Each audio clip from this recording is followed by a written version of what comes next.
Assalamualaikum. Waalaikumsalam. Awak Zain ke? Zain. You Fatimah Ya. Yang kenal dekat apps tu. Ya betul. Sama kenal. Zain. Oh maaf, saya tak boleh salam awak. Awak bukan mahram saya. You. Come on you. Normal doh kat KL ni salam. Boleh salam je. Maaf, saya tak biasa. Aduh you ni tak KL doh. You kampung. Sorry.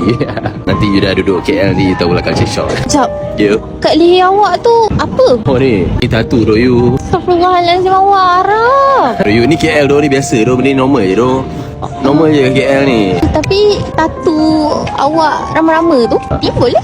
Timbul sebab I ambil set yang live wallpaper punya. Oh, macam tu pula.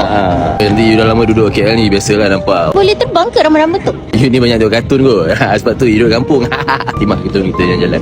Oh, wah, saya nak tanya nama penuh awak apa ya? Nama penuh I lah. Nama penuh I Muhammad Zainal. Muhammad Zainal. Kenapa panggil Zain? Tapi normal tu KL ni memang kena. Duduk KL memang tukar nama lah. Saya cakap kalau you nanti you dah culture shock nanti you tahulah sebab you daripada kampung kan. Nama saya Fatimah, tukar KL jadi apa?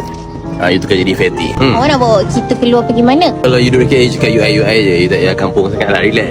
I bawa beginilah. Oh lah normal duduk KL. Cucuk langit lah. Kita pergi club. Tak nak awak, saya tak biasa. Dosa. You normal tu. You pergi club KL. Dosa awak. Normal tu dosa KL lah. Normal.